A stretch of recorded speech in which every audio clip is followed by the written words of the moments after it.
Crazy the amount of, or rather should I say, the degree of betrayal that I've experienced this year, but I don't even feel bothered by it. And that's only because that I chose to not let it affect me. Because at the end of the day, right, it's not about dismissing the betrayal you've experienced, because it's very real, but also knowing your own power in the situation. Because as long as you know your own position in it, where you're not going to let that affect you, because at the end of the day, like, what other people do is what other people do. And you still cannot get sucked into that. And you got to make that decision quickly, because the effect of the betrayal often is huge. Because I mean, it always happens with people that you trusted, that you actually gave a piece of yourself to. So that's why it's betrayals. You're not talking about enemies or people that you didn't give a crap about in the first place. The reason why betrayal hurts is because it's by the people that you cared about. The reason why I'm talking about this is that although I started off this video talking about betrayal, about how I experienced a lot of that this year, especially early in the year, and actually throughout the whole year, like, I experienced like different things. But like, it doesn't matter to me, because what I actually built out of that, not out of betrayal, but like out of those moments where I had the decision to keep moving forward, to keep moving past those moments, because I knew my own power in it, that's what ended up turning into the magic. And that's where you always have to like build your own tenacity and your own connection to life itself. Like, instead of depending on other people to prove themselves to you, because people are always going to do what they do. Like, that's out of your control.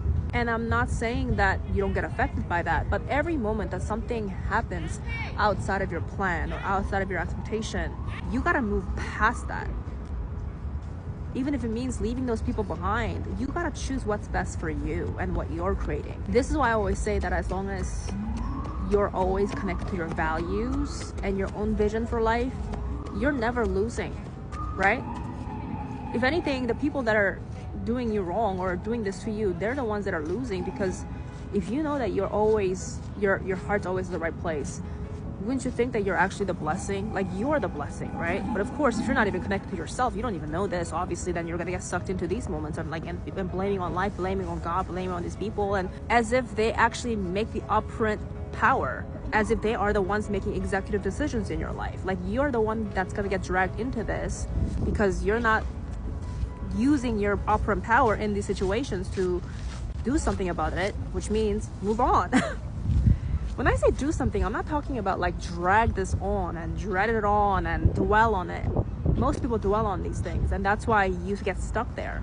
But for me personally, I had a really incredible year, and it's not because I didn't experience those sorrow or sour moments, but it's because that I always just kept moving forward with it. So the only way to move past those moments that didn't go in your favor is that you move past it.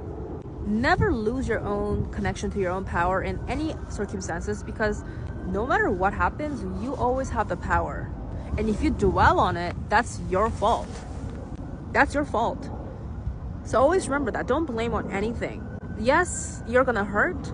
Yes, sometimes it's gonna suck because you can't control everything, especially when it involves other people and what they do to you. But if you're willing to bet on them, take a bet on yourself the most. This is why that I'm always gonna be good regardless. And the best thing about it is that my heart's always gonna be at the right place. And I think that's like the greatest treasure that you could have for yourself, like knowing that. Like, yeah, hell yeah, I feel very good about myself knowing that that's who I am. So it's not that I don't experience these things that affect me or my heart, but it's that I don't let it stop me from living my life and creating what I need to create and destroy what I need to destroy. It's almost like whatever I experienced in these moments, these disappointments, it's so irrelevant, because the life that I got to create, all the new things that I got to create for myself this year, they're monumental. They're so big. Those are the things that are relevant for me. And because of that, everything else is just irrelevant. And that's how you got to keep pushing. If you experience things that you don't like, make them irrelevant. And the way to do that is by growing past that. Create what you need to create for yourself and make those other things irrelevant. That's how you do it.